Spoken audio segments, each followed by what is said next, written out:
Hey Rockstars, Jon Tota here once again for lesson number 3. Now we're going to learn how to run reports. Okay, so in lesson 1, we talked about adding new content. We used the channels and contributor functionality. Super easy. Get in there, make a contribution, add a piece of multimedia content just like that. If you didn't do it already, go back and check out lesson 1. Lesson 2, we jumped into a quick little bit of admin and added our first users. Added a user with access to that channel and then directed them to go look at it under the channel section.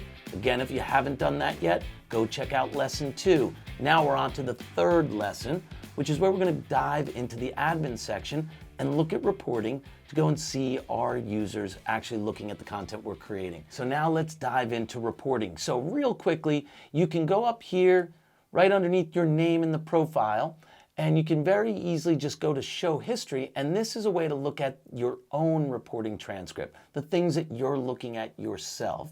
And any user has access to this, just regular members. They don't have to be admins. They can always see their own transcript, of course. But because we're an admin, you're going to be able to go and click on the admin page here. So here is our basic dashboard of view reporting. So you see, we just started this community quickly, so there's not a whole lot of activity, but we can see visually the views that we just got in the last couple of days. Right here, I can scroll all the way over and see those views from this last period of time. Click in, and I can see Josh Bleggy and myself watching content right here. One of the other reports that I like to direct people to is going in here and looking at user details, and then just quickly typing in the name of that user that you added in the last lesson.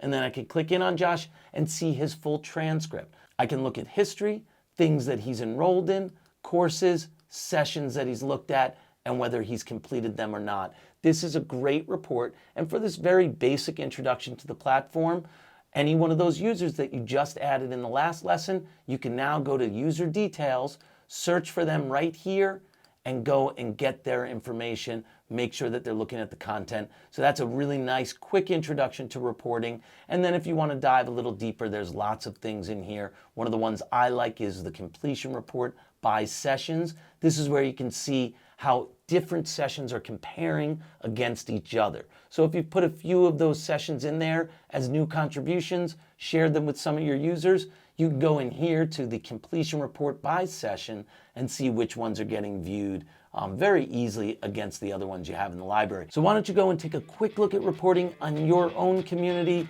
You can just dive in here, look at the view report, look at the completion by session, and look at that user details report and drill in on one of those users that you added in lesson 2. So go and check it out, and when you're ready, come back for lesson 4, where we're going to dive into branding and some of the more advanced settings that you'll be able to really start making this community look and feel like it's your very own. Thank you for being here for another session with me. I'm Jon Tota, and I'll see you in the next one.